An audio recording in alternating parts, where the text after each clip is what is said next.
Well, we've just learned I'd be a crap teacher. How long did that take? Alright, ladies and gentlemen, are you ready for a night of terror? A night of spooks? A night of a scary Halloween? Look, this is how it's going to work. If I'm on stage, this is a goddamn pantomime. Are you ready to be spooked? Hey! It's behind you. Don't do that, it's scary, alright? There was lightning on the way here. Alright, before we get on, I'd like to introduce our host for this evening. Could you all put your hands together for the one, the only, Tom Hollister!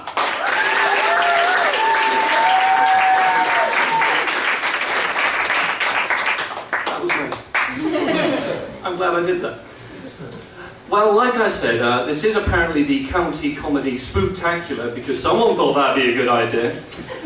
But I'm afraid that's not what is going to happen. Because we sent this lovely bunch off. They knew they were going to perform on Halloween. We sent them off. We told, you know, prepare, come up with stuff, be intelligent, be genius. And do you know what they came back with?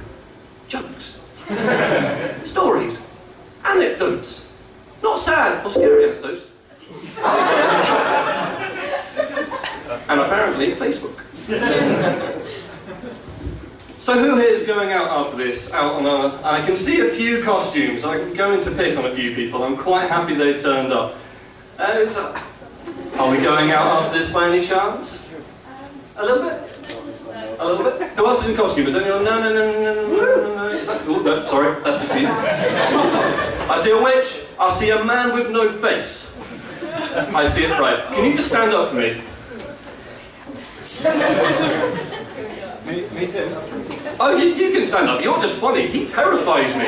So we have the worst superhero team ever. Conehead Man and Man with No Face, who I am pretty sure is going to murder me one day. I've got a few witches, a pretty cat, another very pretty cat. I think that's everyone. Now, I actually really quite enjoy Halloween. Although earlier on I was like enjoying wandering around during the day and thinking, oh, I can really make it. There were rainbows earlier on. I saw 4 rainbows going shopping. That's not Halloween. I thought this is a crap Halloween, it's joyous. And then suddenly, as I'm getting ready, lightning cracks outside my window. Whoever's running this show, who I presume is Satan, I don't really know my Halloween facts, he knows what he's doing. But one thing I do really enjoy about Halloween is I'm kind of looking forward to everyone that's dressing up, but I really am looking forward to when I presume in 2 decades' times, I'm going to be a father. And I'm hoping, I think, I'm not quite sure yet, I don't think anyone is. And I'm going to have 2 children, I've decided. It's going to be 1 boy and 1 girl, because, you know, equality. We are very lucky I haven't got the rules. Otherwise someone would have been in a lot of trouble. Anyway!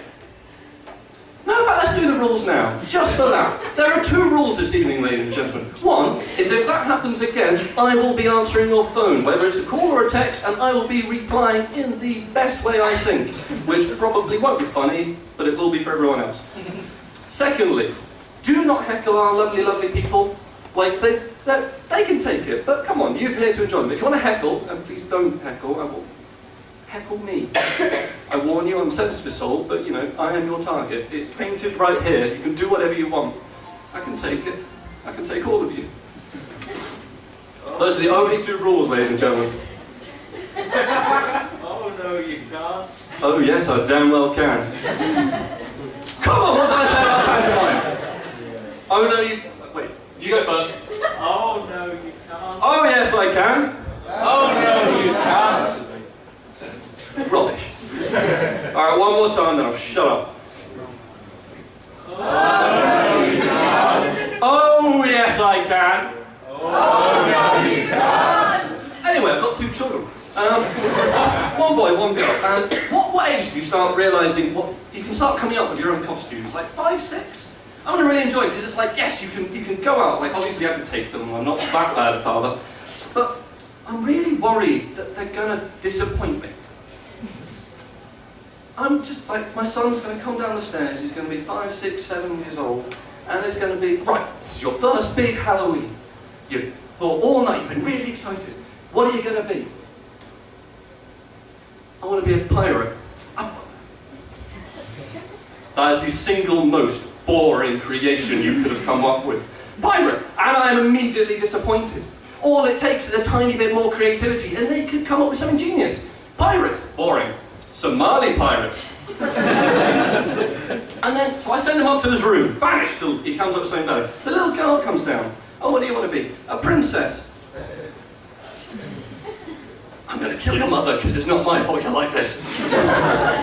No, again, one word is all it takes. A little bit more. Like, okay, you're a princess. Like, are you a fictional princess? Are you a Russian princess? Okay, I do not know my history, but Russian princesses immediately sounds cooler. A Russian princess is 95% guaranteed to...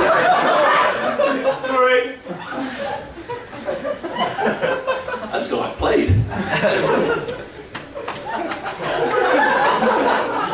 You weren't talking about kids, Tom.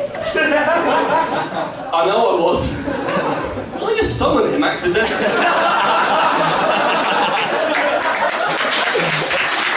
All I'm saying is Savile Row make fantastic suits. Don't judge me! A man just does Jimmy Savile walk through. Anyway. So, right, my children come down, I banish them up the stairs, I shout at them. They come down, pirate, you guys are a pirate. Yeah, you know what, I don't like my children anymore. Screw my children. They have just broken Halloween. They are going to their bedroom, and they are not coming out until all the fun has ended. Incidentally, my costume, because I have put lots of thought into it, is overly aggressive and harsh father. They'll find it hilarious when I reveal this to them tomorrow. So they're banished to their room, and I can do the proper thing with trick-or-treating, and that's judging the children who come to my door. I'm standing there waiting. That's the kind of man I'm going to be. I'm planning it. Oh, hello. What are you? And there's a small little boy there, green face, little nuts, polystyrene nuts and bolts, and he's a scar, and he's going, "Rrrr." Oh, what are you? I'm Frankenstein. Now, we're all intelligent folks. That's a very common literary mistake. What? I understand he's young, but no, you're not. You're his creation. Frankenstein made you. Now, fuck off my lawn. Shut the door. Knock, knock, knock, knock. Oh, hello, and there's a small little girl in grey rags, and she's spinning on the spot. Okay, what are you, darling? I'm a knit. You get a smiley for that. Either just file. Next. Come on, guys. Would you like a seat? Are there spaces? There's like 4 spaces here. Come on.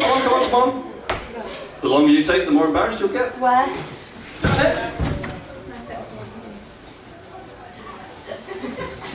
Thanks. Anyway, I've got a lot of candy this evening, and I'll admit I'm not giving a lot out. But then, the mood starts to change this evening. No. Oh, okay. It's a little girl. She's wearing a black tutu with some glitter on it, and she's, she's boring. It's obviously a princess, but she looks cute, so I go easy. Alright, what are you then? Are you a princess? No. Alright. What are you then? I'm a black hole.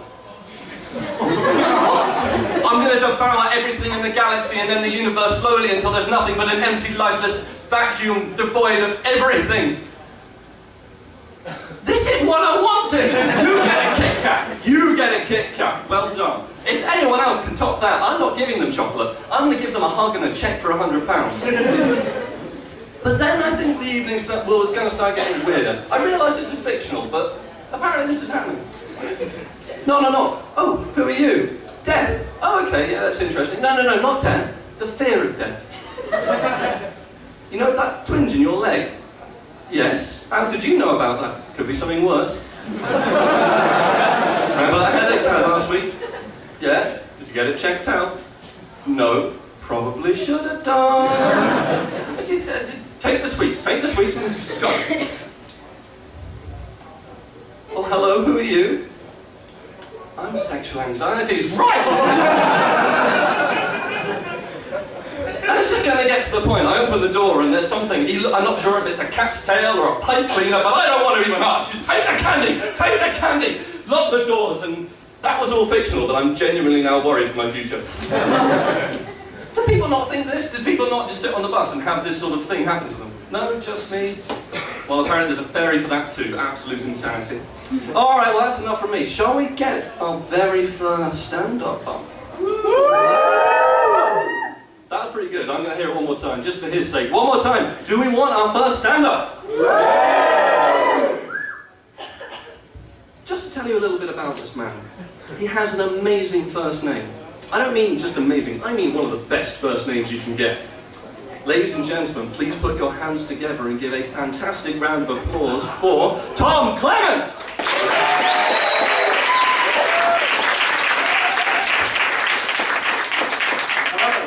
Are we good? Are we happy? Are we happy that it's Halloween? Are we bitter? Are we bitter about the way the world is and the general state of affairs? Yes? No? Yes! Good. That'll save some time. Remember that.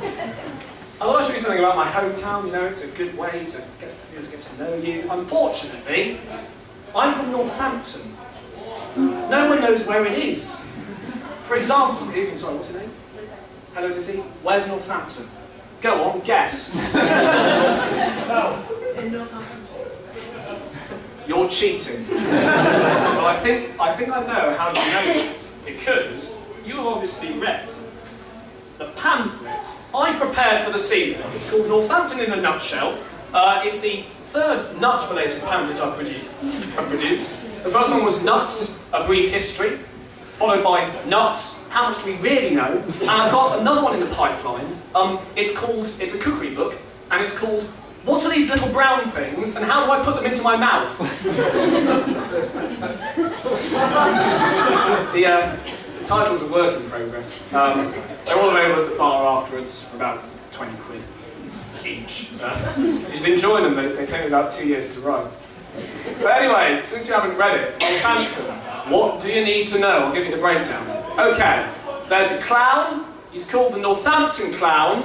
And he's an odd one. He just kind of stands around impersonating Pennywise from Stephen King's It. Now, there's nothing in itself wrong with that.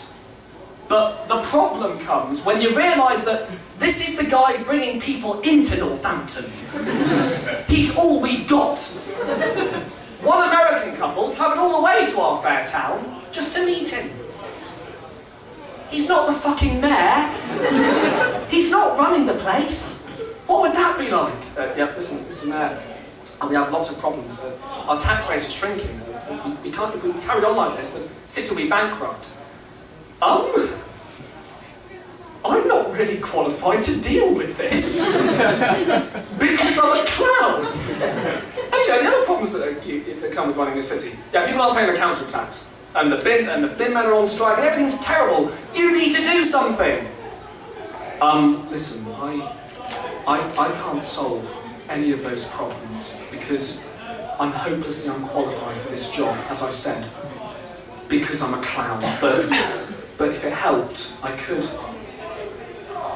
go and put on my big shoes. You know, the really big ones. That might help. And what would mayoral transport be like if the mayor was a clown? Hey, listen, Mr. Mayor, we've got to get to this meeting. How many people do you think I can fit in that car? I don't know. You do this every time. More than you think. But what else do you need to know about Northampton? Well, Northampton has a long history of shoemaking. And so the council, run by a clown, thought it would be a good idea to put up a giant statue of a needle. I don't know how that's connected to shoemaking. I'm not a cobbler, I can't possibly understand that. The problem is they put it in a place called Beckett's Park, which has a wonderful community of addicts. And they're quite fond of needles too. And the thing is, they thought it was for them. Guys, finally some recognition. And they were trying to score off it and everything. And it's like, you know, it's about 10 feet tall, so they set up a little trampoline and just like bounce up and get high off it. But that was a travesty.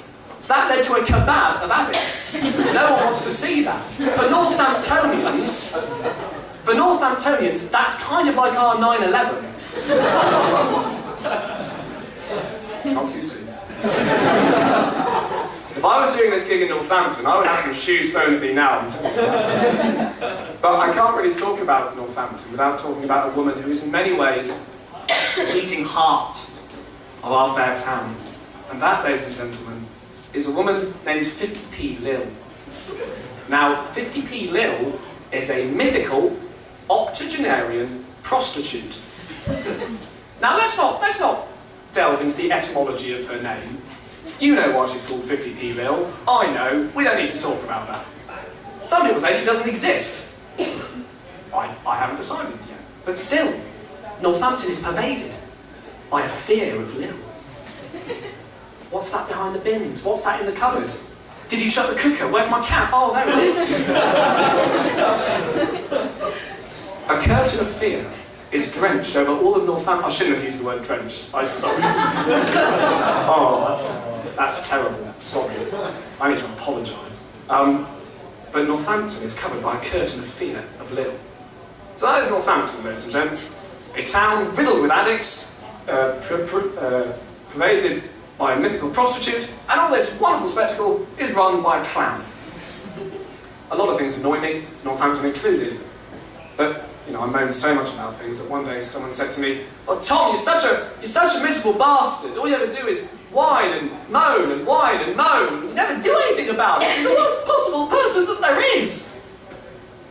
And that's when I said to my mum that I should probably find a channel for it, so here I am now. But what's annoying me this week? The Oxford English Dictionary. The OED, if you will. Now, I've always thought these people have too much power. For example, if they took out the word "the," would we still be allowed to use it? Or would we have to just kind of find something else, or just not use it at all? But imagine if we didn't have "the." Conversation would become so brutalist and functional, it would be unbearable. Yeah, Greg, where are you going at lunch? Bank!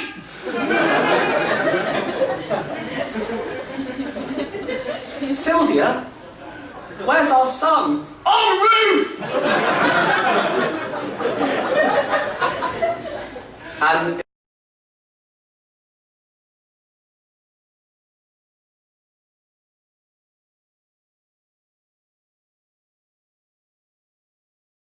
the 80s band The, then you would go into some kind of existential crisis. I really like this thing, but I can't say this thing. I don't know what I'm going to do. But don't worry, ladies and gentlemen, we're not going there, because that's very scary. That's a scary scenario. We're keeping the definite article. It's here to stay, don't worry. But this week, we are concerned with putting words in the dictionary. And they've made some interesting additions to the OED. First and foremost, seriously. I can't go any further. Now, for those of you who didn't understand that, that means you're a proper human person.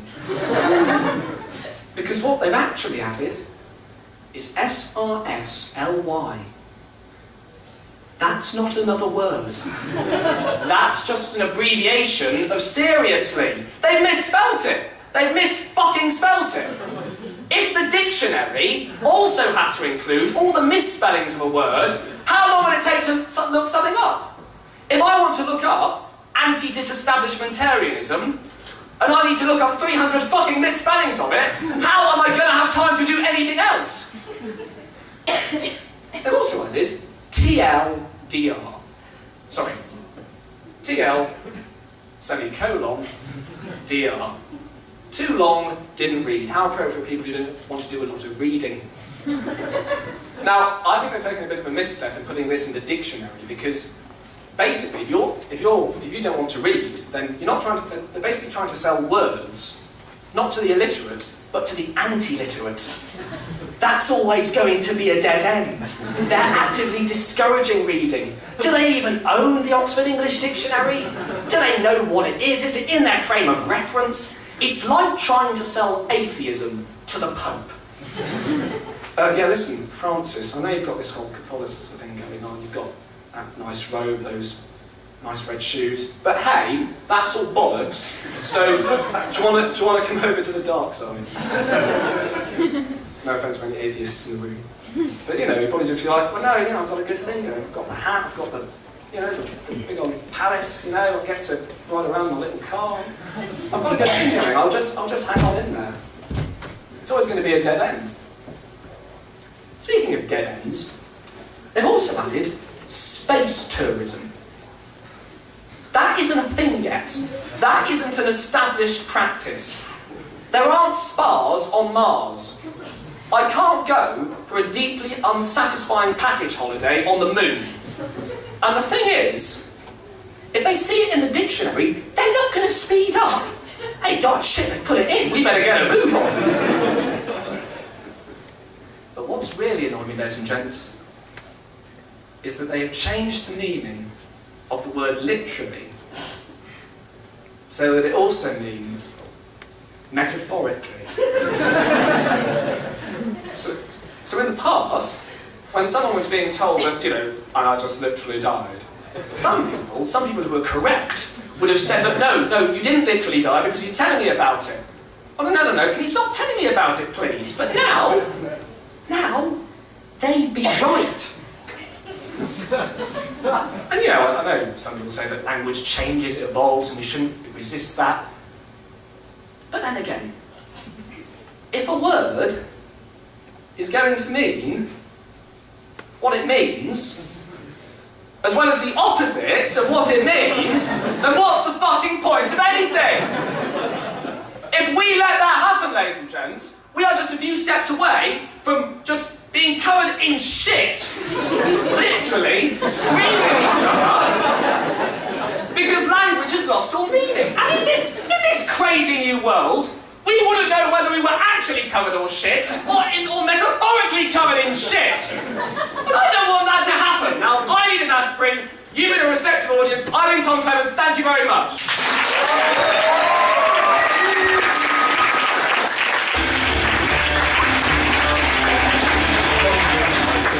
One more time for Tom Clements, everyone.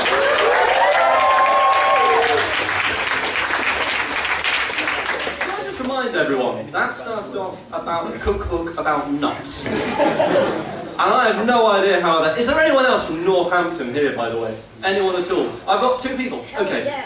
Is that like endemic to people from Northampton? Is this normal? Is that the state of being you go through? Sheer anger. If you live there for as long as we have, you'd understand. Hey, sister! Did anyone else feel a bit bad? Because I found, I'm not sure if you were being satirical on an amazing level, but I found an awful lot of parallels between your clown mayor and then talking about the Pope. They both have little cars, and both go for little rides, they both have silly shoes. I'm just saying, no. I'm not going anywhere near there. So, Halloween, something scary, other than the sheer definition of everything we know changing. I read a lot of science fiction books, and I play a lot of games. I'm a little bit, I'm not going to say nerdy, I read that sort of stuff. And always in these things, humanity in the future is always described as a bit boring. They're always described as maybe being, oh, they're really good merchants, or, oh, they're quite good at diplomacy. But have you noticed how horrifying we all are? Imagine if the universe, like, animal life is rare, and that the majority of evolved life forms are like plant-based. Imagine what we're like to them. We're marauding creatures with bone protrusions in our mouths that devour other things for sustenance. So, what are these humans like? What do they do for fun? Poison themselves! And we've always been like this. Like, there's this theory of a way of hunting that we did, like, in, in prehistoric times, where we realised that we could probably have a scrap with a giant animal and eat it, but we might get hurt. So what we'll do is we'll follow it. We won't chase it, we'll follow it. Oh, that looks like a nice mammoth. You're a nice mammoth. You're a lovely mammoth. We're going to follow you. You're a sensible mammoth. You get freaked out. You run away. And you think you've lost us. You fall asleep. You fall asleep. Then, you wake up. And you panic! I just realised I'm a loud viper. I don't need this. You panic and you run. And then you're exhausted, you're tired, you fall asleep again, you get 10 minutes sleep, you wake up, you hear a noise. And there's a man there. And they will do this for weeks. Until this giant, majestic mammal will just die of exhaustion. And we will eat it. We are really scary! In fact, I probably shouldn't be going into this, because you are taking on a very different form than how this evening started. Sort of, just no one get up very quickly. I will run out of room crying like a little girl. Alright, ladies and gentlemen, as we have got 6 amazing stand-ups and we've already got through 1, let's get cracking. Shall we have the next one? Yes or no? Yes! One more time, you can do better. Yes! Yes! Alright, ladies and gentlemen, we've got someone else, another first year. We've got a bunch of first years who are really, really good. They have no right to be that good, talking as a grumpy third year. Genuinely. Ladies and gentlemen, please put your hands together for Jack. I have 2 Jacks and a Jake. This is really unfair and I'm angry about it. Please welcome Jack Maidment!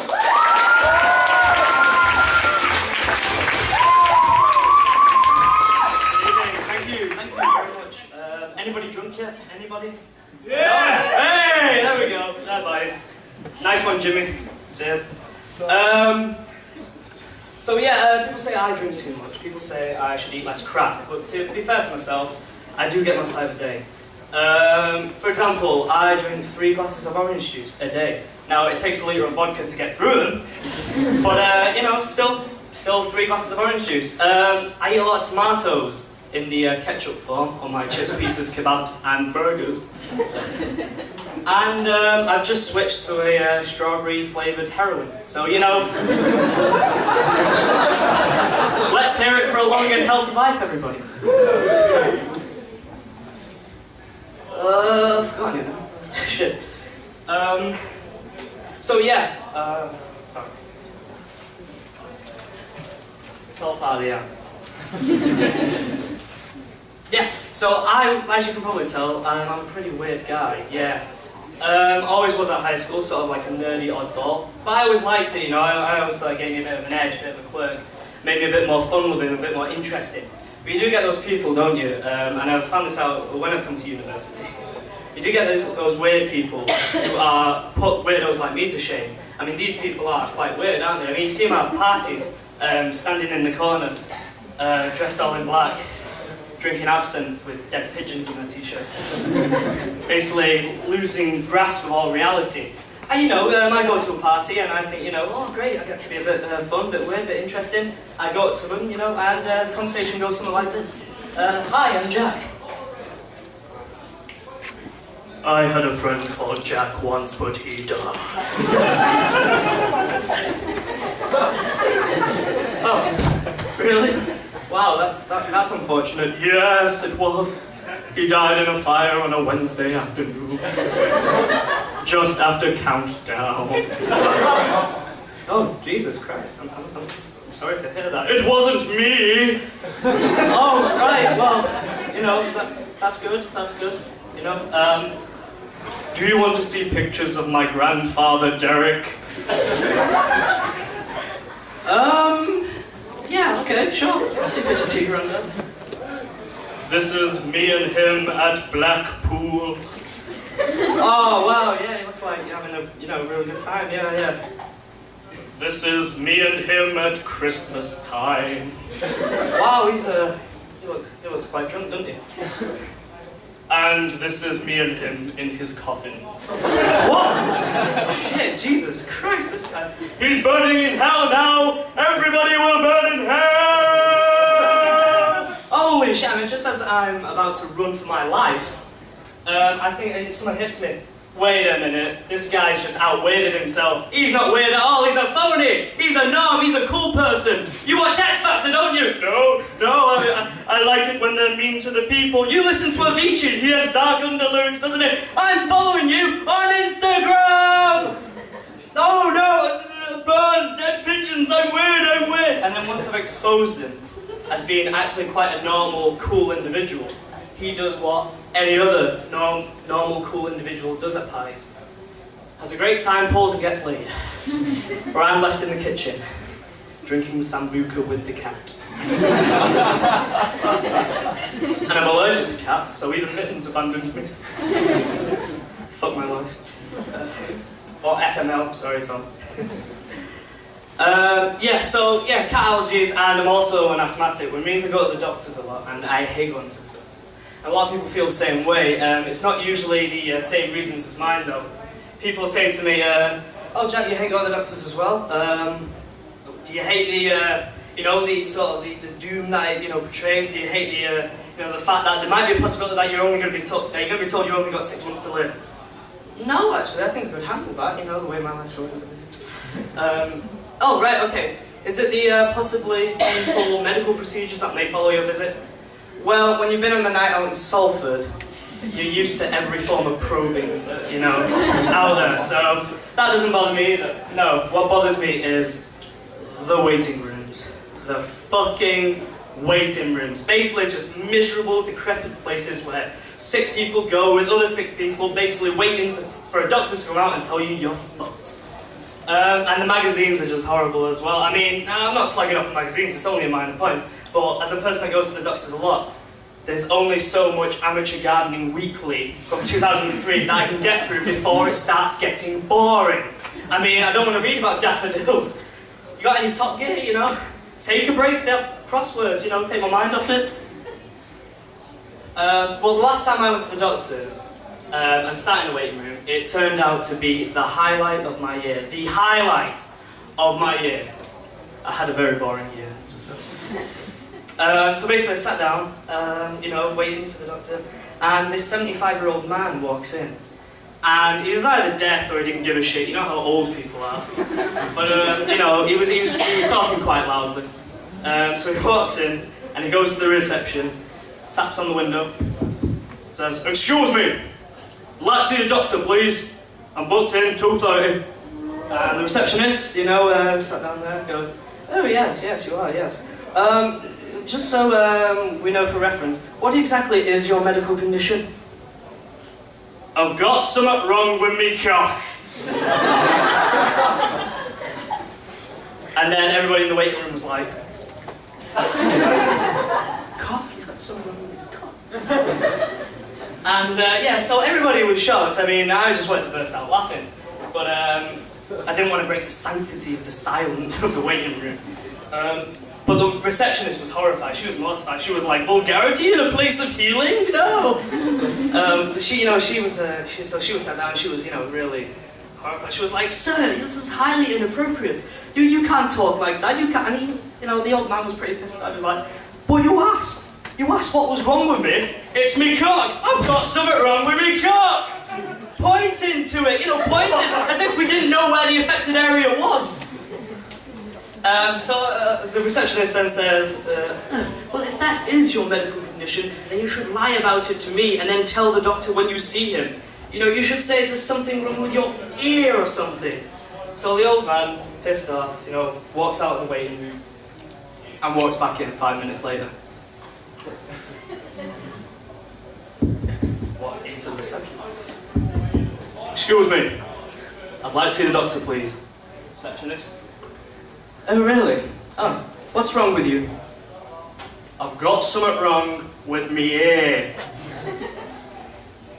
Wow, and the receptionist thinking she'd won. "Oh, really? What exactly is wrong with your ear?" "I can't piss out of it." Thank you, you've been great, cheers.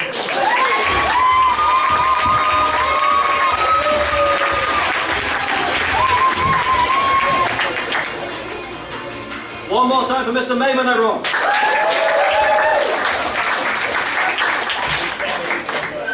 There was one thing in that jumped out at me, and it was actually quite a small moment, but strawberry flavored heroin.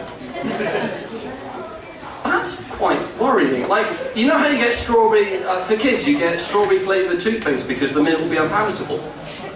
Is this essentially the equivalent for hardcore drugs? Like, I really want my 3-year-old to, you know, start using heroin, but he just won't take to it. Strawberry flavoured also comes in bubblegum and blueberry. Get them addicted whilst they're young. Oh dear. Alright, ladies and gentlemen, we're going to have one more performer, and then we're all going to get an interview. So if you can wait just 10 more minutes, you can all get your drinks. Everyone's leaving. Alright, ladies and gentlemen, we have the one lady before me tonight, but let me tell you, she more than holds her own against the rest of us ugly lot. Ladies and gentlemen, everyone put your hands together for the lovely Miss Ros Ballinger!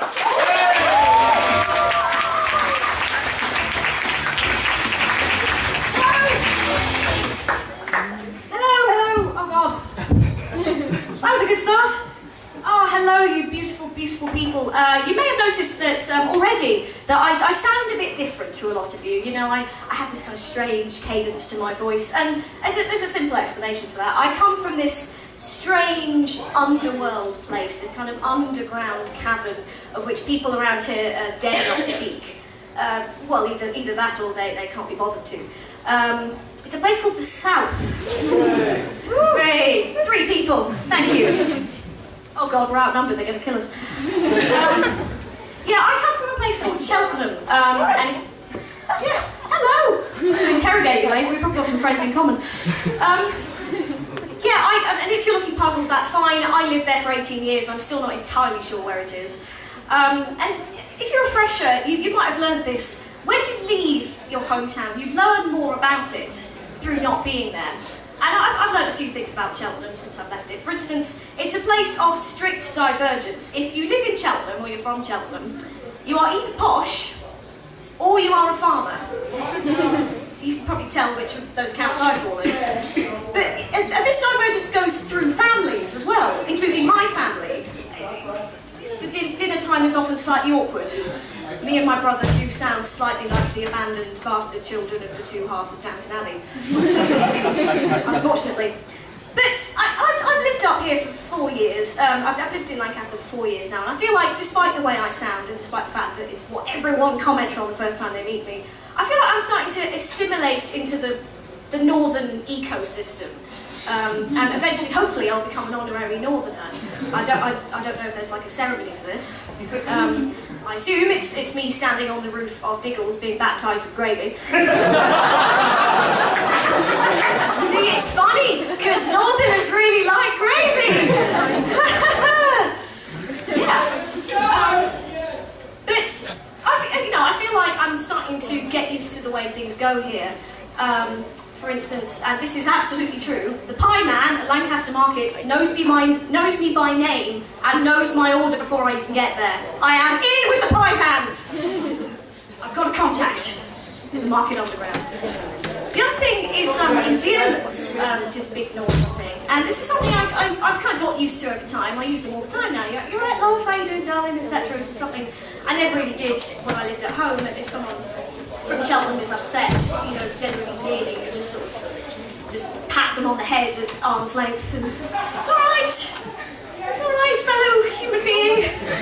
Oh God, don't touch me. It's different here.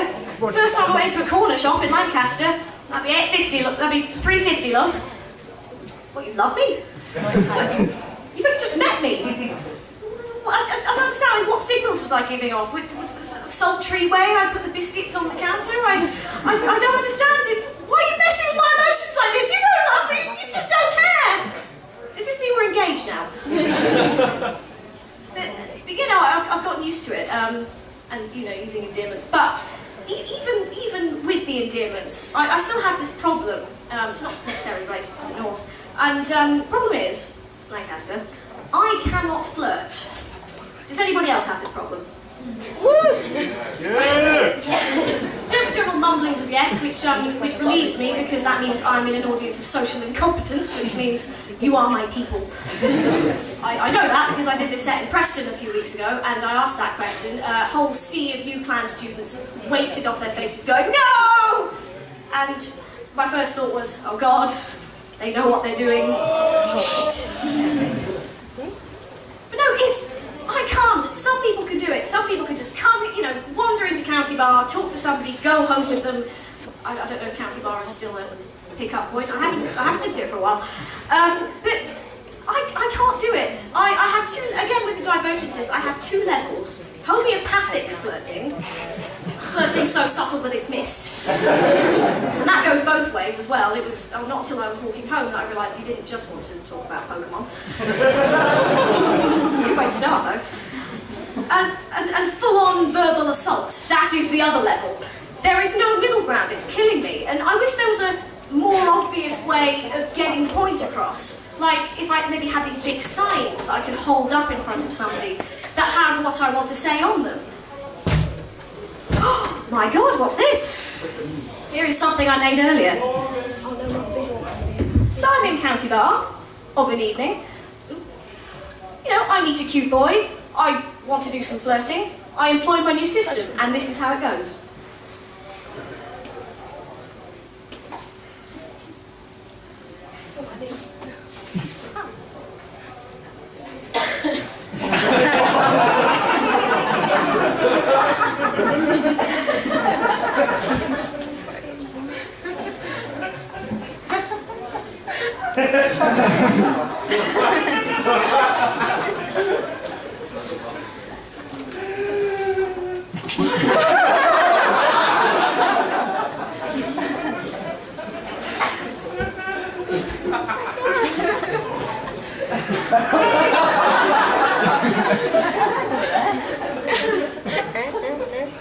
You'll see that. It needs to be a bit bigger, doesn't it? And that's the sign I would hold up during sex.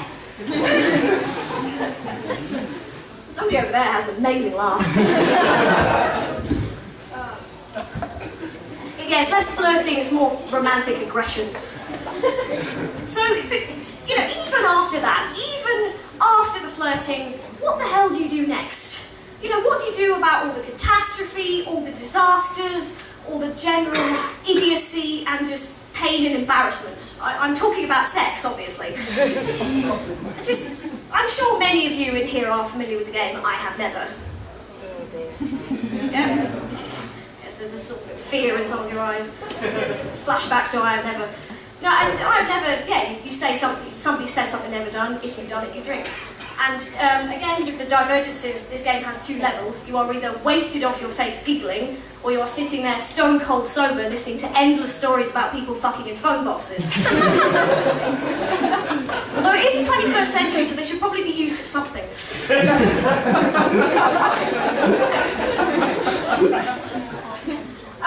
But you hear some ridiculous stories about what people get up to, and you wonder why the hell they do it. Like food and sex. I've never understood the theory in combining those two particular things. I think they are two very beautiful universes that should be kept very far apart. It might be because I'm a tiny bit OCD, like I don't even like things that are left on the floor. So if you come near me with a spray can of whipped cream, I will kick you in the face. Oh, you think I'm joking? And just imagine, you know, apart from the whole hygiene issue, imagine the psychological implications of it. You know, you meet a lovely boy in County Bar, you flirt with him with your signs, and it works because it's a 100% fail-safe system. And, you know, lovely boy that you could take home and introduce to your mum and dad, and, you know, have a lovely time with, you can bake cakes together, and it's all lovely and cute, and one rogue sexual incident. And from then on, he gets a hard-on every time he sees a strawberry. Which wouldn't be so bad, except the fact that my dad does have an allotment. You're right over there, Dad. Yeah, my dad's here.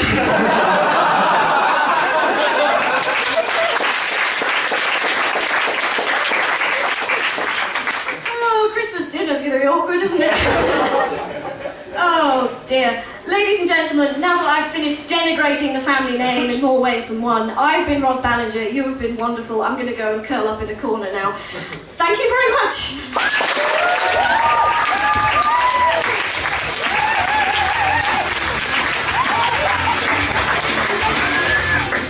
I think we need to go one more time, both for Miss and Mr. Ballinger.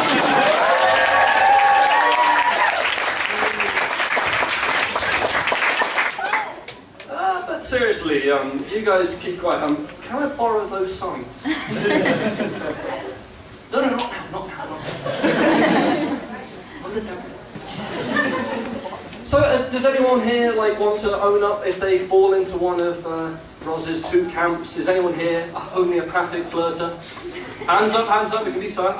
We've got 1, 2, got 3, a few more. Is anyone, I don't know, I'm one of those, I'm a caveman, I think, when it comes to flirting. And I don't mean that in a really I mean that in the sense that I need to be hit over the head with a club before I realise that someone likes me. I would say literally, but I might make a man angry. Actually, no, I think I pretty much do mean literally. It's okay, it's fine. Alright, ladies and gentlemen, you've been a fantastic audience so far, and it's been a great first half. What do you say? Can we have a quick round of applause just for our first performance?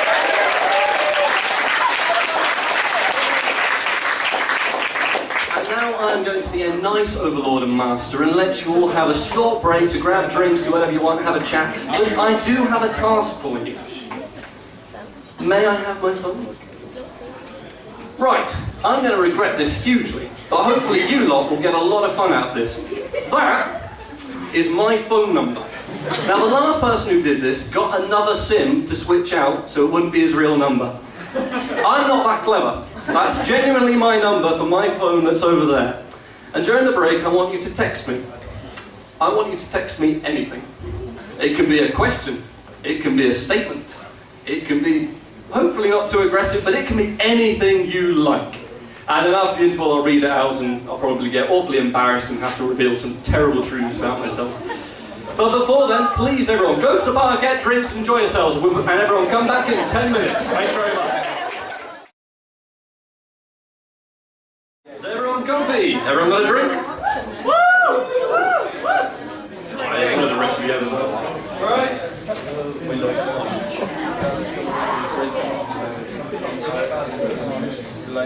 I took a sneak peek at some of the texts I was getting.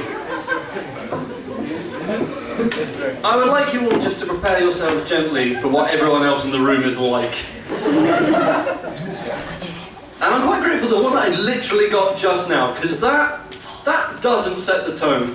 The inevitable tone. What's a pirate's favourite letter, everyone? R! Wrong. You'd think it'd be R, but actually they like the C. Brackets, say this bit in a pirate voice.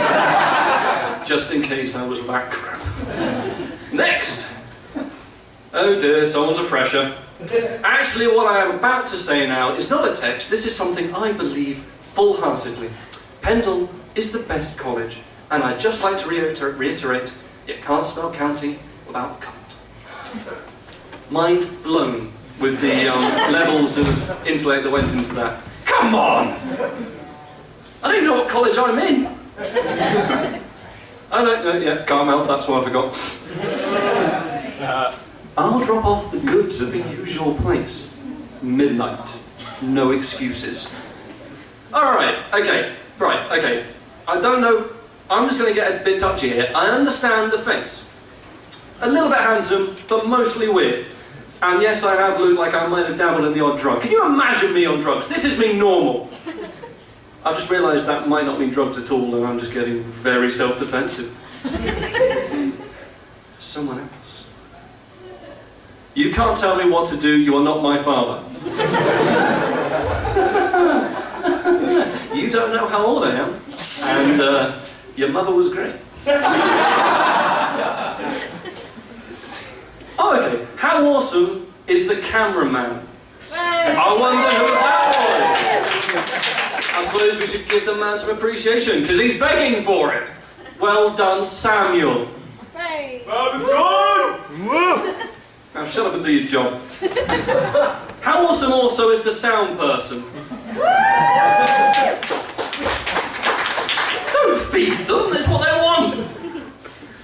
Oh dear. We have your family. Good. You don't know my family. I am the least interesting person in my family. The rest of them are more insane in a very different way. You're welcome to them. Okay, for the record, I'm hungry.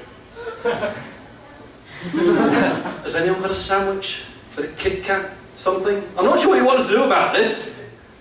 And also, there have been a few people that took my invitation quite liberally. What's on my mind? I'm going to skip over because they get scary now. The cake is the answer. Well done, we can reference video games. I'm watching you. Good, it's your job. That's why you're here. Well done. I'd be disappointed if you weren't. Also, incidentally, I am probably watching you too. Unless you literally just left.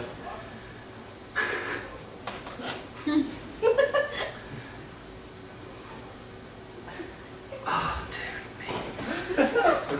Point out a person in the room you would like to fuck the most.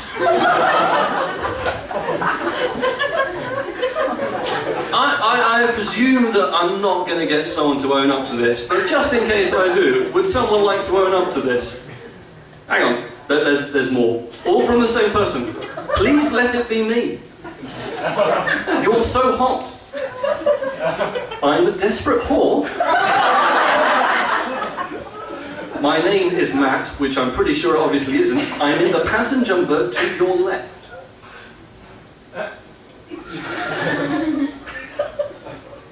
What? Come back with me. Big cock question mark, scary face. I'll sit on it, big boy. Get with me. I'm so hard right now. That's all one person.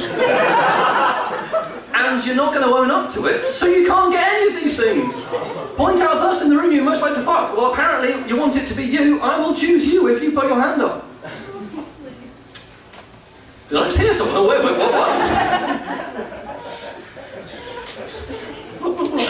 You've already got my number, just give me yours.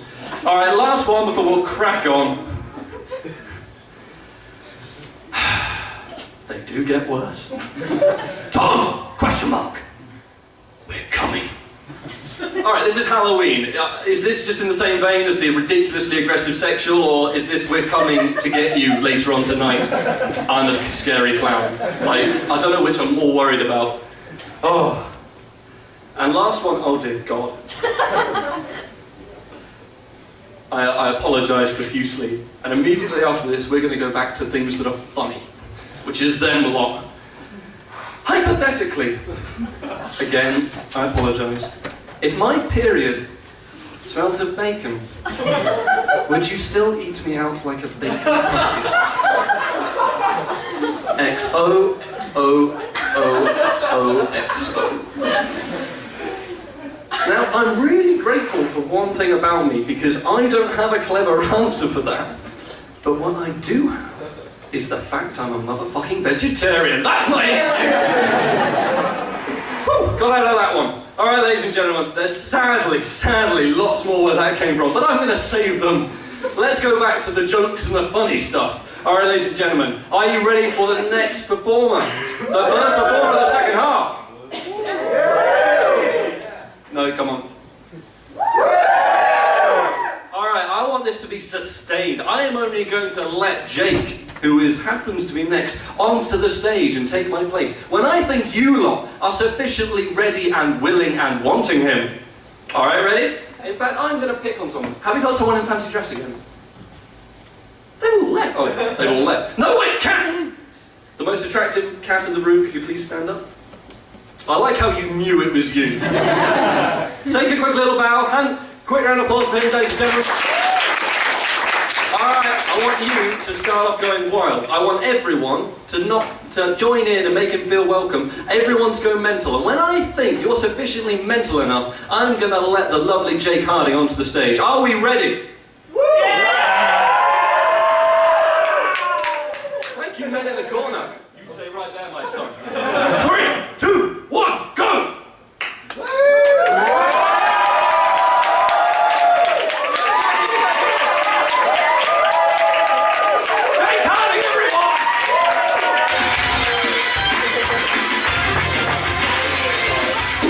Alright guys, so I was coming onto campus, sitting on the bus the other day, thinking about what to do with this set. I should really have been thinking about real work, but I'm a first year, so let's be realistic.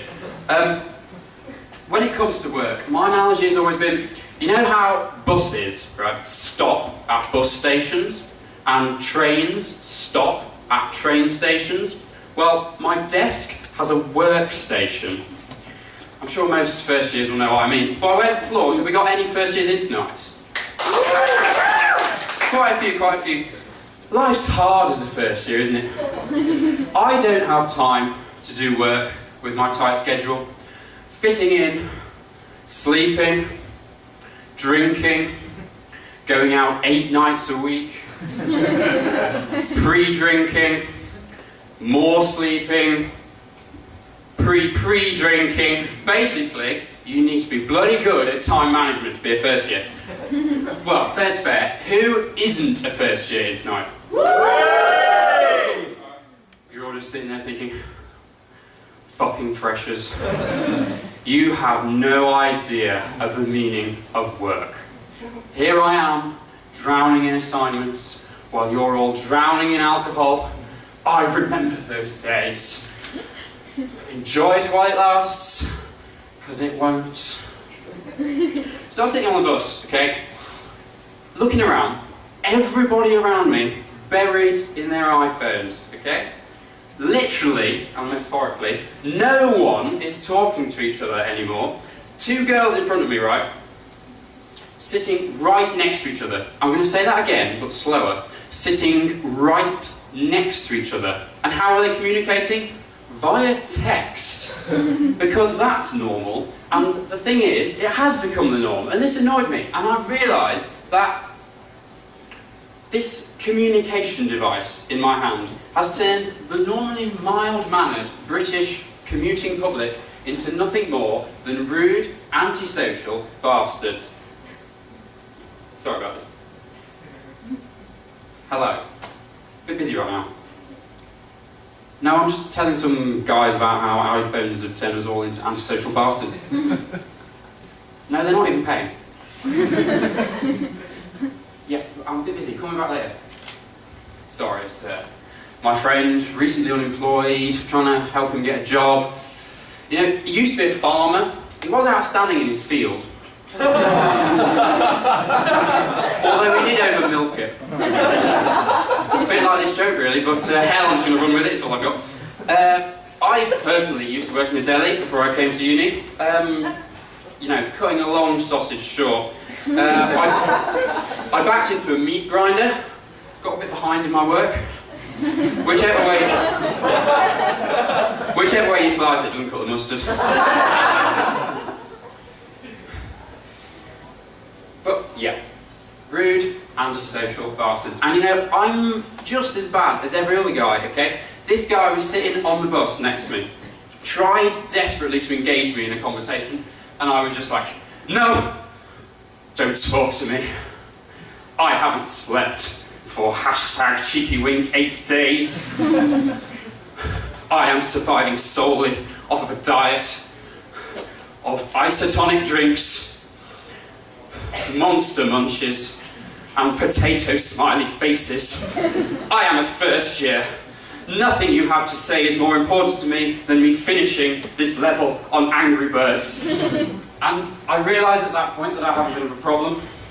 This communication device, I mean, I say communication device, that is unless you were the early unlucky recipient of one of the iPhone 4s, which, as I recall, no pun intended, didn't actually work as a phone.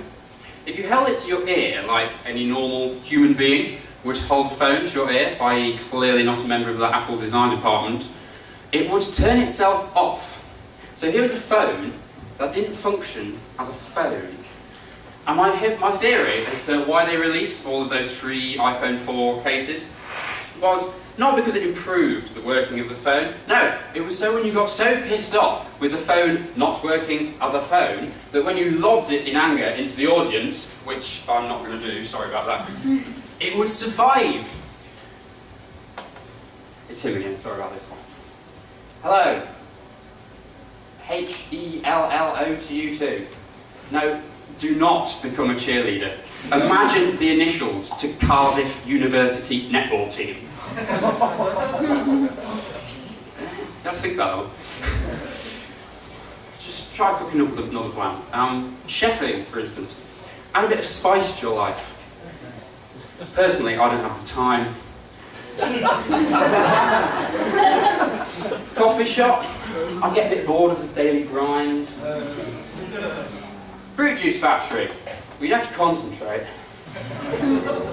Tailor, bit of a so-so job. Wouldn't suit you. Shoe salesman, give it the boot, just doesn't fit. Doctor, well, I give it a shot, but personally I don't think you have the patience.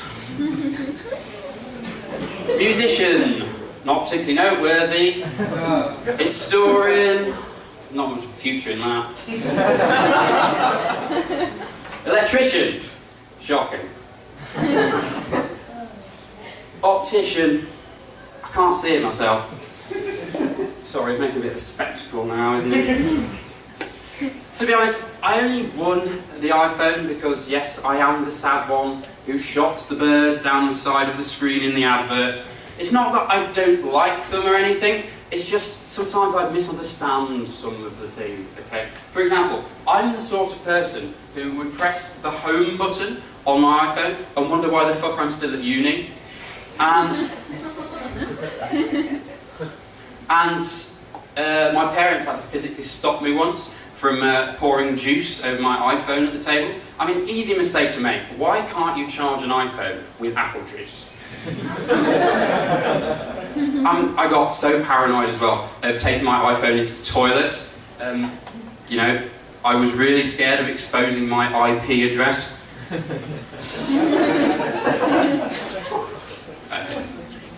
But yeah, I did buy one of the actual iPhone chargers eventually. And it did say on the back of the on the blurb on the back of the box, you know, I know they're short, but it said, guaranteed to bring you closer to your wall. Now, I don't know about most normal people, but I'm not sexually attracted to my wall. You want to seriously drunken people walk in after like 8 nights out in the week and go, oh, hello there. Tall, wide, burgundy, but they call it pink in the shops. Handsome stranger, what are you doing here? I may be a bit drunk because I'm seeing 4 of you in my room right now. But no, my iPhone charger does not bring me close to my wall. In fact, the exact opposite. My bed is the exact opposite side of the room to the wall with the plug socket. So because it's so short, I have had to invent a rudimentary extension lead system, a bit like this mic, to pull everything to my bedside table just so I can charge the iPhone. So when my first year alarm goes off at 2 o'clock in the afternoon, it's like fucking Mission Impossible. I mean, how does Tom Cruise do this and look so cool? I'm like completely wrapped in wires, pulling half the electrical appliances in my room to the door. I eventually collapse on the landing and realise I have to go downstairs and make some monster munch.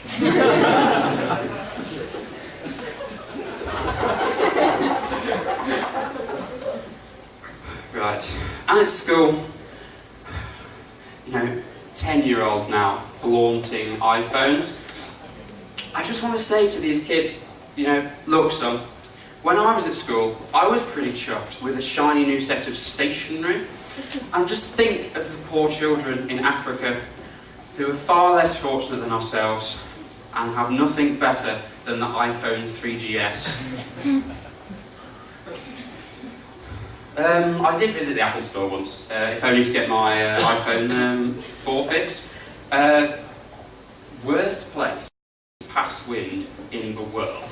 You know, in my defence, it isn't my fault that Apple stores do not support Windows.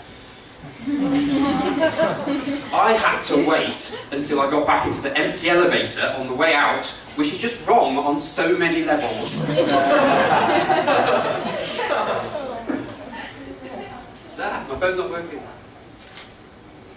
No, it's not. Anyway, no, that wasn't part of the set.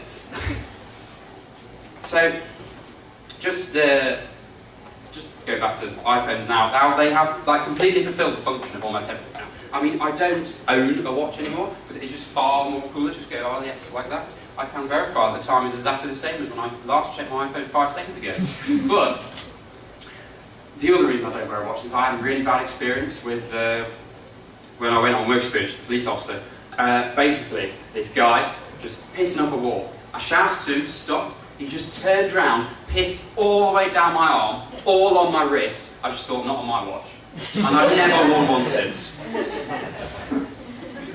It can be quite, you know, depressing sometimes, the iPhones. I mean, I find when you delete apps, you know, and I feel sorry for them because they all start shivering. Does anyone notice this? I'm like standing over them, and deeply I really quite enjoy the evilness of it. It's like, oh, who's going to go next? And they're all going, please don't delete me.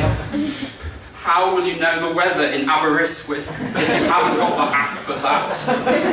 And the power does go to my head and I just go through and deleting all of them. And I delete everything useful like Twitter and Facebook, and I end up with nothing more than stocks and calculator in my life, which is very sad. But, as I said, they can be quite depressing sometimes, especially for someone like me.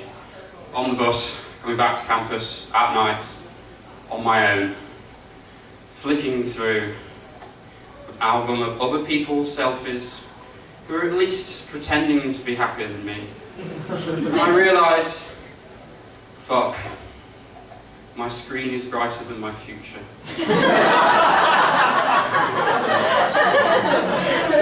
So back to comedy. My life isn't really like that.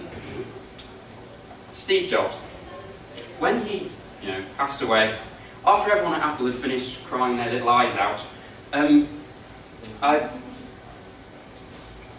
sorry. Sorry about that. I always wondered whether, like everyone else, his life flashed before his eyes when he died. Considering he died when they only had the iPhone 4S, which didn't come with a flash player installed as standard. But someone told me the other day, they rebury him, Steve Jobs, every year. Yeah.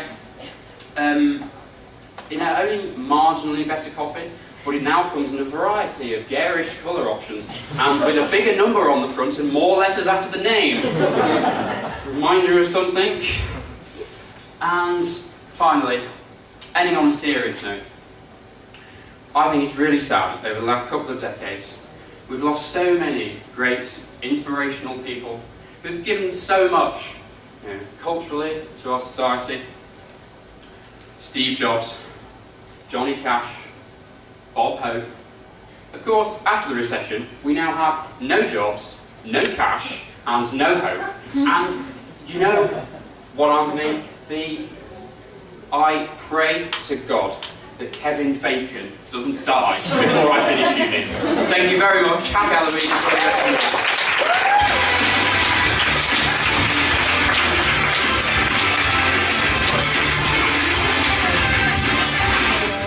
One more time for Miss Harding, everyone. Although, does anyone else feel like they possibly need medical attention? Like puns? You find them funny, but is it just me? But do you get a physical pain? On me, it's literally right here. Every time, just, oh, my God. I did it for you, Tom. Why wouldn't you stop? Why wouldn't you stop? Oh. People are still sending me texts. Easy, you've had enough attention. All right, let's get back to the horror.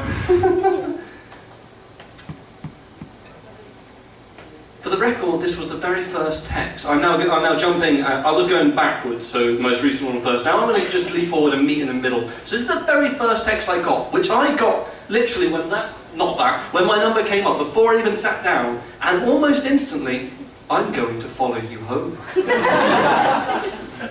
All right then, I've got a lovely house. You're more than welcome. I'll give you chips. I get that. I'm horny. You're the man with the signs. Ros! Hello, I'm here. Where are the signs? They're in the plastic bag, just over there. I haven't got time. Look, just be patient. At the end, I'll put up the signs. We'll see who comes forward. Thank you. Have you had any paranormal experiences? Do you want any? I don't know what to make of that. No, I haven't. And part of me wants to say yes, except for the part of me that's got survival instincts running through it that's saying no. What happened to the career in magic, David Blaine?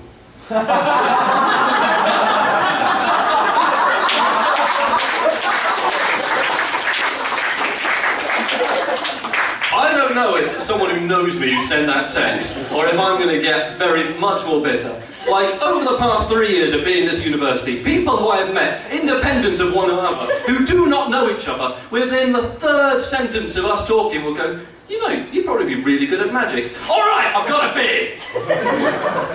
I went to India over the summer with a bunch of people who I have never met before, and And they said the same thing.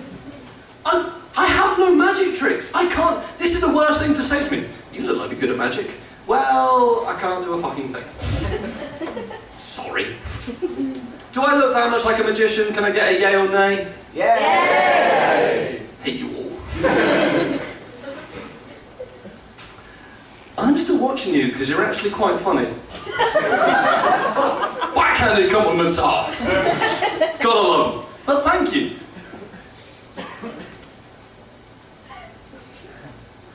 I'm skipping over ones that I'm... Right, considering the ones I've read out, I'm actually skipping over some. Just so you know. I've invented a new sport and I'm calling it quiet tennis. It's just like normal tennis, but without all the racket. Was that from you? Was that from you? Damn! Oh, this is... Oh, okay, I know who this is from. Okay, this is from the lovely Edmund Colley. Hi. Hey. Hello. Tell me about your happy place. Oh. Then tell me about your scary place. My happy place. I don't think I've got one. Okay, so no, someone out here. Do you have a happy place? Does anyone here have a happy place? A happy place. Yes. Hey. Where is your happy place? Wales.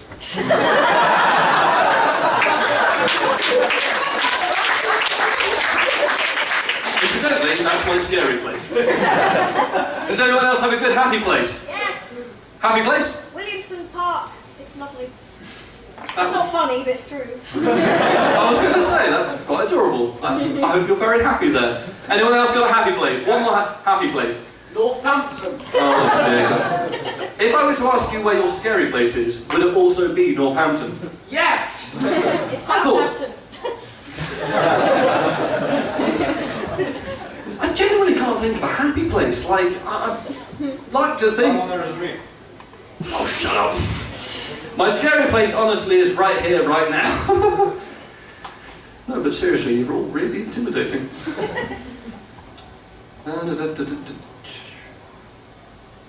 Everything is pointless, Tom. We are all going to die. Well, aren't you a happy bunch? Okay, we're all going to die, but are we having fun this evening? Are we scared? It was thundering and lightning outside. Are we all cozy here? Everyone's pretty cozy. You guys, you happy? Yeah? One more time in unison, just you four. 3, 2, 1. Thank you! I told you, it's a goddamn pantomime. Oh no, it isn't. I grudgingly think you deserve a medal. Hail Xenu and his benevolent prophet L. Rob Hubbard.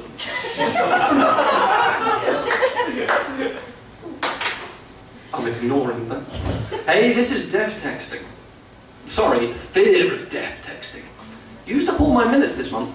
Enjoy the rest of the show, for it is your last. Cue maniacal laughter.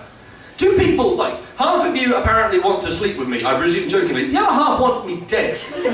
I understand the whole masochistic, sadistic thing, pain and pleasure are very similar, but that much? Really?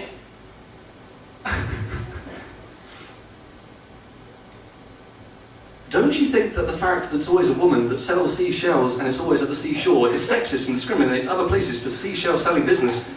One, I said that all perfectly fine. And secondly, what? I'm not an intellectual man. I don't know if you picked up on this. I can read just about and I can occasionally count to 10. Got 5 of them on each hand. Don't you think, can someone explain this to me? Don't you think that the fact it's always a woman that sells seashells and it's always at the seashore is sexist and discriminates other places for seashore selling business? One more time. Don't you think that the fact it's always a woman that sells seashells and it's always at the seashore that's sexist and discriminates other places for seashells selling business? Damn it! And before I embarrass myself any more, we're going to invite the lovely Peter Smith onto the stage. How do we feel about that, ladies and gentlemen? Alright,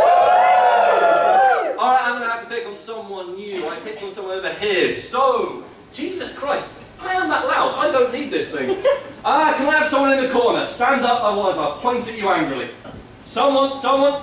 Well, that's the man. Give a round of applause, ladies and gentlemen. Alright, big deal. On the count of three, I want you to cheer. Everyone, immediately join in. Don't leave him hanging. And when I think you're ready, Pete will come on and he's going to make us all laugh. Are we happy about that? Yeah! 3, 2, 1. Woo!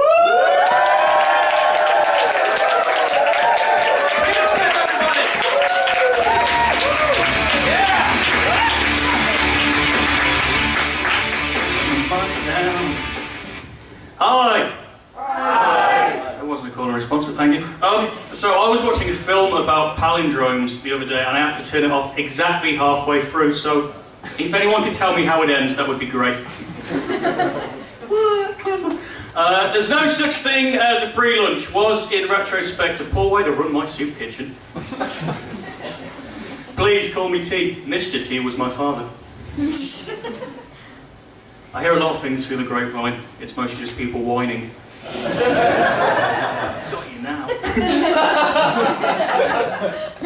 There's only one thing that separates us from the animals. Fences. I put my phone on airplane mode and now I can't put the words shampoo, soap or knife in a text. I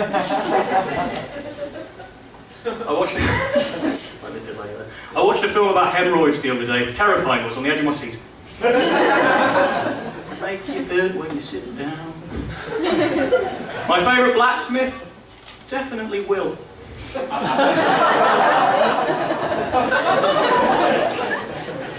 I'm not a fan of jokes about immigrants. I think they cross a line. So, it turns out Chinese people, they're very thin and toned because of the government's one food baby policy. I'm just seeing Hobbs over there laughing maniacally like a peyote fever dream. Sad news everyone, it turns out Destiny's Child was adopted. If I ever kill myself by hanging, it's not autoerotic asphyxiation, it's legitimate suicide, it's not a death wank. One of my biggest fears. Although I did try to kill myself once, and writing my suicide note was the hardest thing that I've ever done because I kept running out of macaroni and glue. It's so morbid. Real my hand. I don't even know what that word says. It was probably good. All work and no play makes Jack a child sweatshop labourer. I think it says Jesus. I don't know. A good woman's like a fine wine. You need to let her breathe.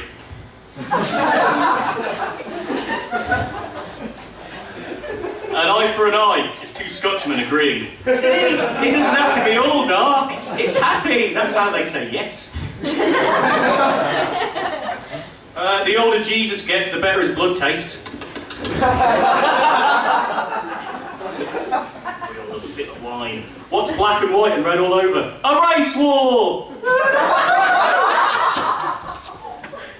You weren't expecting that. You thought it'd be something jolly about a penguin. No way. I'll tell you what 9/11 means to me. 0.81 recurring. Start stopwatch now. Okay, so I don't go here. I should say anymore. I don't go here anymore. I graduated a year ago, and since graduating I was unemployed for about a year, basically, because my English degree has as much weight as the collective BMI of a Milan fashion show. So,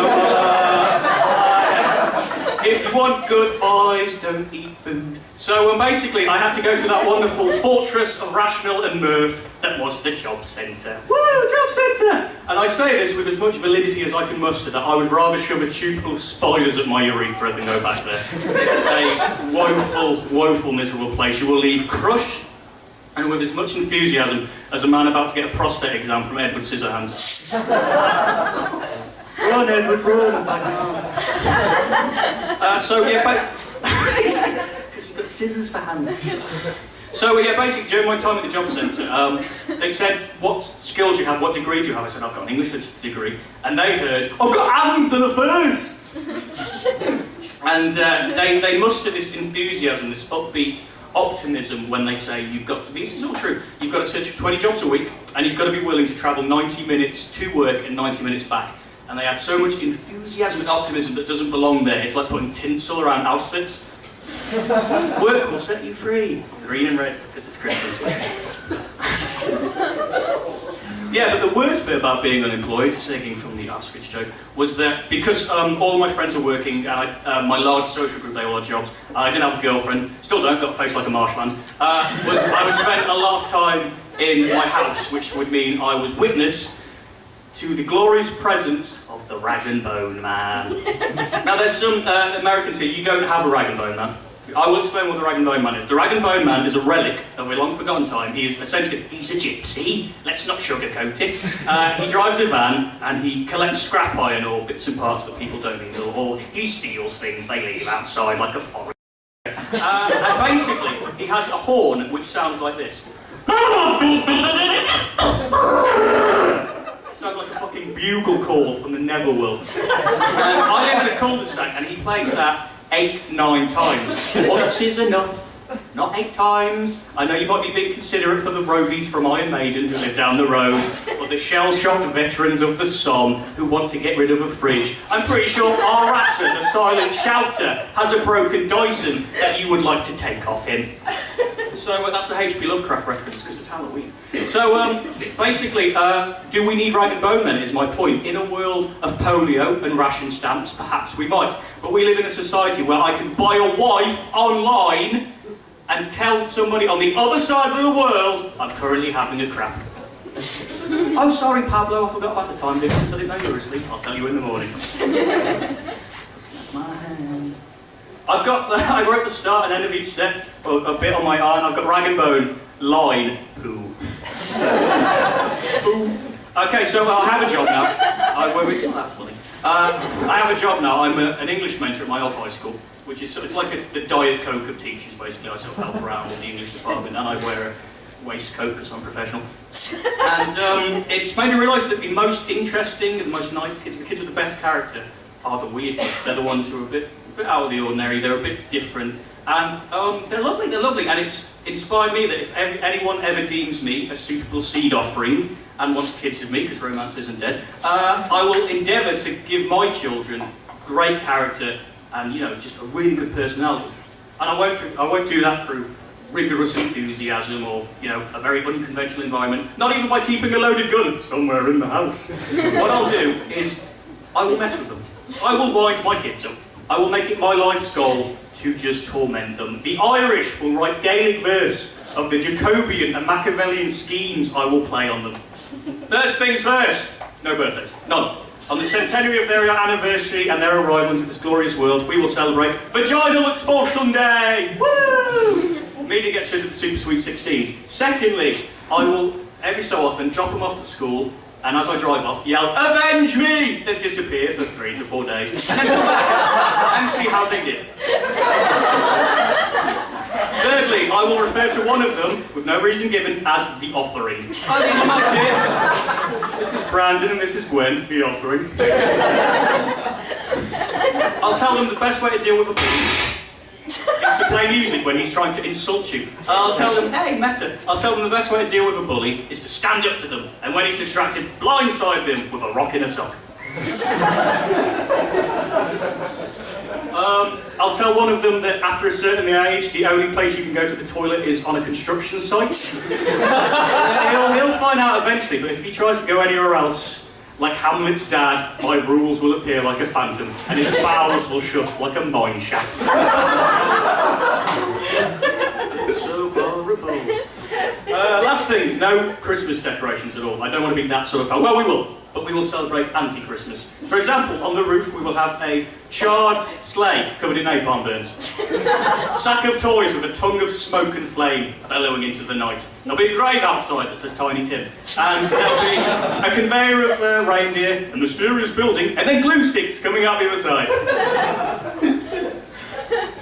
Where are we now? Okay, so, yeah, I work as an English teacher. Jumping all the way back to that point. English teacher? No, I don't. Oh, people from work are going to see this. English mentor. And recently I've been working with some Year 12s doing Huck Finn. And when I was here, I did Huckleberry Finn. Not literally. Somebody's thinking, oh, we say you had sex with Huckleberry Finn. No! Fictional. So I did Huckleberry Finn the novel, and I got the edition that was censored. They got rid of the N-word, we all know what the N-word is, and they replaced it with slave, because there's a character called N-word Jim, and he's now called Slave Jim, for, for consideration reasons, which as a trade doesn't seem the best, really, doesn't seem the best upgrade. But it made me realise I don't like the fact we retroactively apologise for mistakes from history, mistakes of the past. If we did that, Russian people would say that Lenin was the face of male grooming, or we'd say, hey, Pol Pot wasn't bad, he just wanted a world without bad eyesight. For those of you who don't know, and you should really, Pol Pot was the leader of the Khmer Rouge, who were a Cambodian communist party responsible for a genocide of people he deemed intellectuals. People who he assumed were intellectuals were people who wore glasses. Now, you may realise, this is the motive of every 80s movie high school bully. Can Marty McFly get back in time before he's ambushed by a Khmer Rouge hit squad? Doc Brown would help, but he's in a tiger cage full of human waste and feces for his knowledge in engineering. Can Marty stop him before they put some car batteries up to his testicles? Here's Huey Lewis in the news. But going back to Huck Finn and going to slavery, it made me realise that we have a very hypocritical relationship as a society with slavery. There's no denying that the slavery of the 19th century and the 1800s was one of the worst human atrocities we've committed in the past 500 years. It's up there with the Holocaust, it's up there with the Salem witch trials. No, it's bad. But ancient slavery, we eat that shit up. Picking the mic up now, serious. Every cultural cornerstone that we worship, was built by slaves. The pyramids at Giza, slaves. Sphinx, built by slaves. The Parthenon and the Acropolis at Greece, big building of wisdom, built by slaves. The Roman Colosseum, slaves! That's what Michael McDonald did. I kept that in for me. We've shown that as a society, we are willing to ignore the same human dominance and moral corruption as long as it gives us a really pretentious desktop background. Okay, for example, the pyramids at Giza, they were commissioned by Pharaoh Khufu. They took 10 years to build, they're 154 metres tall, learning. Essentially, they're a grave covering. That's all they are. They are a tombstone for him. This is like somebody in this day and age creating a funeral pyre by crashing a Boeing into Tesco. Okay? It would be awful, it'd be horrible, but also pretty radical. Do it again. But the thing is, we sort of go, yeah, that's awful, the 18th century, that's awful. But Egyptians, the Greeks, Romans, yeah, it's fine. Slavery for clothes, bad. Slavery for rocking buildings, yeah, do it, go on. This shows that as a society, as a civilization, we are willing to ignore slavery if you really go for it. Come on, if you really slave it up right there. We don't want half-assed attempts. We want Queen at Live Aid with slavery. We want Inception. We want Nando's. We are willing to ignore human suffrage and moral bondage if it makes you have Facebook photos where it looks like you're touching the top of the pyramids. I've been Peter Smith. I hate slavery. So should you. You've been a great audience. Thanks a lot.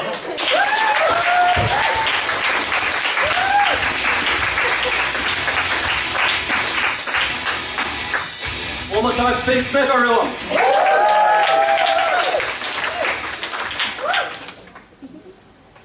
Just to continue the fiendishly highbrow and insightful thing that was, am I anything to do with a popular clothing chain?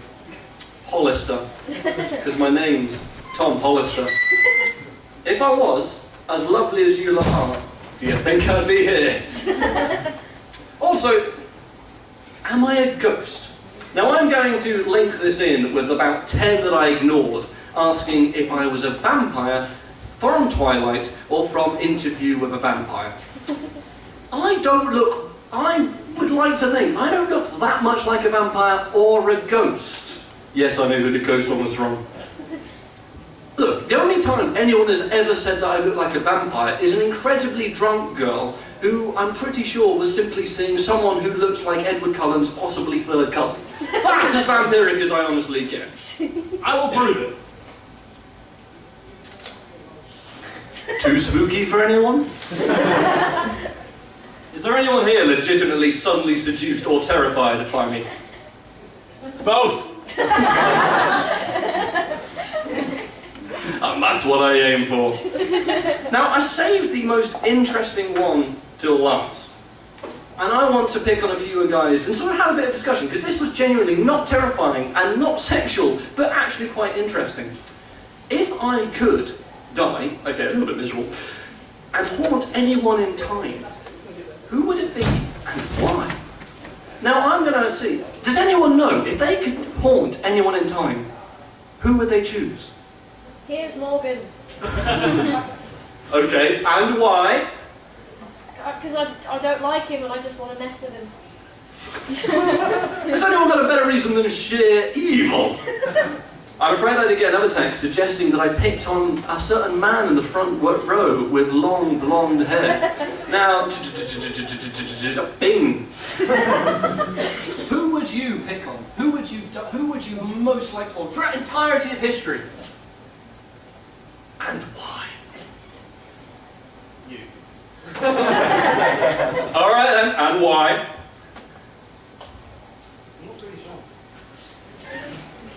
I'm not sure how to feel about that. Is that a nice thing? Is that a compliment? Is that an insult?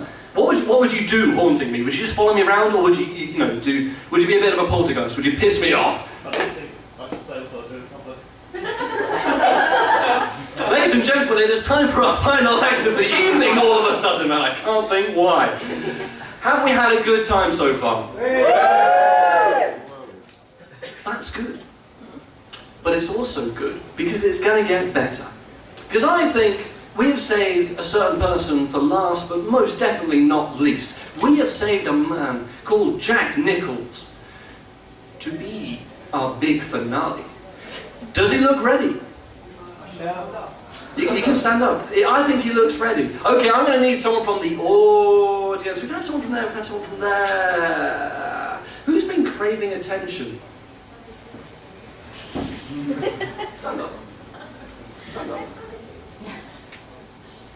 Rihanna is going to start up our big cheer. And then she's going to be joined up by you. Stand up. And then he's going to be joined by you two. Stand up. And then I am going to saunter through the audience, waving my hands maniacally, and you're all going to cheer and make these people feel a little bit less silly, but only a little bit. Look, have fun. All right, are we ready for Mr. Jack Nicholls, everyone? Yeah. It's the last time you've got to do this. Put some effort into it. One more time. 1, 2, 3, go!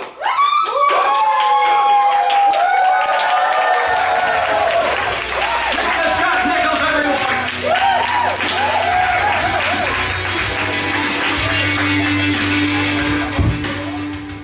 Like it better there.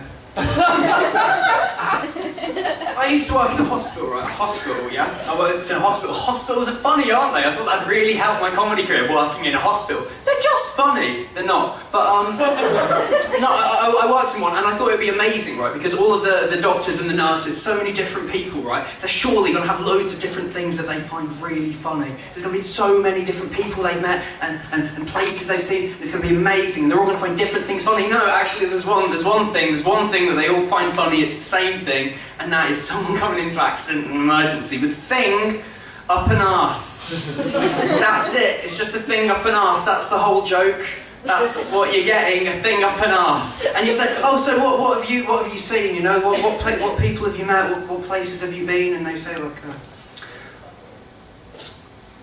I've seen a rolling pin up an arse. So no, like the different stories. There's so many different things, and they say, oh yeah, right, yeah. There's an aubergine up an arse. Just up an arse. That's all it is. And if it's not that, it's a bowl of rioja up an arse, or a rolled up copy of the Telegraph up an arse, or Kinder eggs, right? You know Kinder eggs. You know chocolate Kinder eggs. Yeah. And within the Kinder egg, there's like a small plastic egg containing the toy, and within that, there's like 5. They come in sets of 5, and you usually get them 5 of those. 5 of the plastic eggs, 5 of the plastic toy eggs, each containing the toy promoting the film Monsters University. Up an arse. and the thing is, they add to this by having like a story. They like the excuse. They like making the person ask the excuse. Like that's part of the medical thing. If the thing's up the arse, just get it out the arse. They don't need to know, but they hope so. So if for example, if you ever go to accident and emergency with a carrot up your arse, if there's a carrot up your arse and they say, how did the carrot get up your arse? Don't tell them anything. don't tell them, because what they want to hear is a funny excuse to then tell me and put it in the comedy, where they say something like, oh, you know, how did this carrot get there? And you say, well, I was building a snowman, and it melted in me. That's what they want to hear, and I felt really, really bad. I felt dreadful, and not just on behalf of like the patients, the poor patients, but because of you, because of all of you, because I have to do jokes about arses, and that's beneath all of us, surely. Like, you look like a cultured audience, right? You look like an intelligent audience, like sophisticated. Like, I'm not trying to blow smoke up your asses or anything, right? Right, that was a test. And you failed it. No, but, you don't want to be sat here listening to arse jokes, just loads of arse jokes after the other. Arses aren't that funny. And think of me, right? I don't want to be sat at home writing them. I've got stuff on, you know. I've got a job that I go to. I'm doing a course. I've got a girlfriend to imagine. I don't want to be sat at home thinking, oh, what's the funniest thing to say in front of the people? Courgette up an arse, aubergine up an arse, or a satsuma up an arse, or a parsnip up an arse. I don't want to be doing it at all. I don't enjoy this. I've been forced into this position by the medical community. I am funnier than I am currently being. But yeah, so I felt dreadful. I felt absolutely dreadful, and I was angry at this hospital arse situation, and so I knocked a lot of things over, called some people names. Didn't regret it at the time, and so I went in, and I was so angry about the whole thing. So I went and talked to my friend at work. He's a really good guy. He helps me with this kind of thing. He's entirely fictional. I made him up. He's not real. This is a lie. I'm just talking. And yeah, and he said to me that yeah, well, you know, doctors, they sort of have they're sad. All the doctors are sad. Every doctor is a sad person. And I was like, well, that can't be true. He was like, no, they're all really sad. They see the worst of human life all the time. They're depressed. And I said, doesn't the £60,000 a year help in the generous pension package? He said, no, that only makes it worse, if anything. That really, they don't like that at all. And so he says, just, they're sad, they're depressed all the time, and occasionally some little glimmer of light is going to come into their life, just a little beam of hope, up an arse. He's going to walk into accident and emergency, and they cling on to it, and who are you to begrudge them that? And I felt dreadful, I felt so awful. I'd been so angry at the doctors, I'd done a lot of name calling and kicking, and I was really upset, and so I didn't know what to do to make it up to, you know, I didn't have a clue, and then I thought, there is one thing that I can do. There is one thing that I can do to make this up to doctors everywhere. And so I got a salami, right? I got a salami, but didn't get a salami. Tried to get a salami. Actually very difficult to shop for food that you're going to put up your arse. It's a difficult shop. I went to Tesco's and said, hello, do you have any salamis that I could potentially put up my arse? They kicked me out of the shop. The same at Sainsbury's. I said, hello, do you have any type of sausage, any sausage at all? Just something that I could put up my arse. They kicked me out of the shop. I went to Lidl. They said, hello, are you looking for a salami to put up your arse? And I said, that's quite specific. How did you know? They said, to be honest with you, sir, most people come here just to try to fuck the food anyway.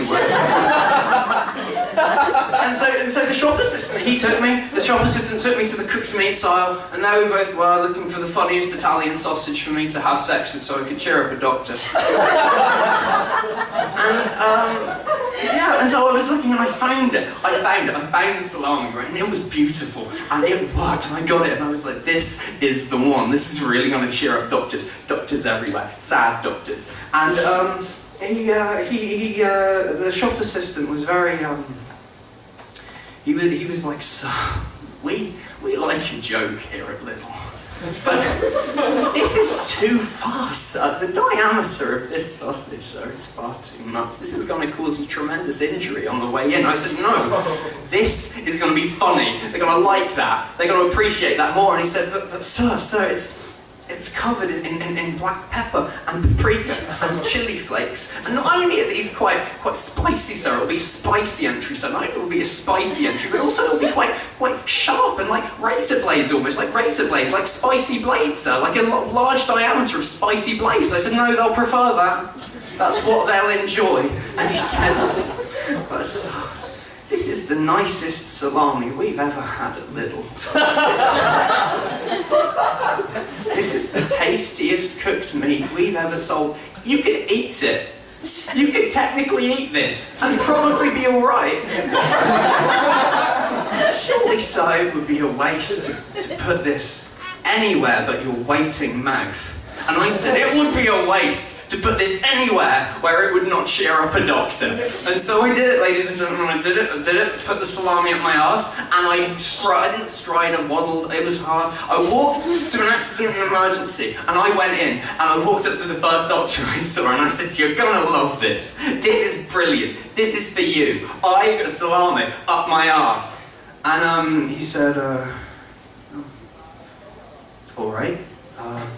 Just take a seat. I'm like, no, you don't get it. It's funny, see, it's funny, it's what you want. It's really funny. There's a salami up my arse, you get it? Arses, that's the joke. It's good, isn't it? I did this for you. And he's like, well, just take a seat. Don't take a seat, but just wait there and we'll send someone and we'll give you the best care we can. I'm like, you don't understand. No, it's brilliant. It's for you. I did this for you. I did this to cheer you up. And, he said, I don't know why you did this to cheer me up. I'm a very happy man. I don't know if you know this, but I actually earn £60,000 a year plus a generous pension package. On top of that, I have a wonderful home life, and more to the point, and I cannot stress this enough, I am not amused by rectal distress. It's the one thing I got into this job to try and stamp out. I mean, not literally stamp out. That wouldn't work. We have different procedures. So just wait there for a while, and we'll sort you out. And I said, that's it then, you've ruined it, haven't you? You've ruined all of it. He said, what have I ruined? I said, you just ruined it. You ruined the whole thing. I was going to do this, and I was going to talk on stage, and I was going to do a bit about arses, and everyone was going to like it, and then I was going to do a thing where like I put the salami up my arse, and you were going to laugh, and they were all going to laugh. You've ruined it now. It's not laughing, and that's it. That's ruined my ending. There's no ending. There's just no ending. There's no ending. There's no ending. There's no ending. There's no ending. There's just no ending. There isn't an ending. There's no ending. And he said, look, well, this isn't standard medical procedure, but do you think this might be able to help give you an ending for your stand-up comedy show? And what he did, which was actually really good of him, was he walked into the middle of the accident and emergency, pulled down his trousers as well as his pants, and he got at the end of his stethoscope, you know, the white bit on the end of the stethoscope, very cold when they got it on your chest, he got the white bit, and he just stuffed it up his arse. And what he did then was he just sort of fed it up. All of the cord hanging down, he just did it. He just fed it up. He was like that for several minutes. He just fed it up, and fed it up, and fed it up, until it was just the two prongs he put in his ears, just hanging down. And he said, do you think that would be a good point for you to end on? And I said, actually, I've done quite a lot of arse material already. I don't think it would be good at all.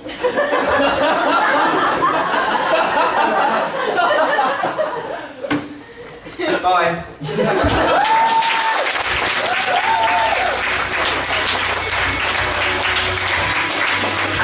Mr. Nicholls, everyone. Alright, ladies and gentlemen, that is everything we've got for you tonight. Did you have a good time? Fantastic. I sincerely hope you all have a lovely evening. Before we all go, let's just have a little round thing. Can I get Rihanna and Will to stand up, please? Take a little bow. These guys made it all work. Can we give them a little clap, please? Can I have all of our performers this evening? Stand up, take a bow. And Ros Ballinger in the corner, let's not forget. Can we get a very quick clap for Liam taking lovely photos, I'm sure, throughout the film. And Mr. Sam Valentine on camera recording every bit of this incredibly embarrassing show. And last but not least, give a massive round of applause for you lot coming out here, braving the storm, braving Halloween, and coming here tonight and having a great evening. Give it up for yourself.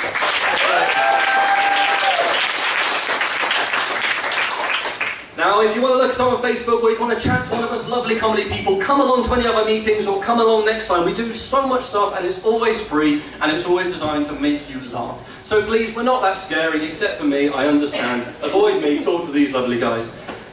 Thank you very much, everyone. I've been Tom Hollister. I sincerely hope you will have a fantastic evening tonight. Thank you very much, and good night.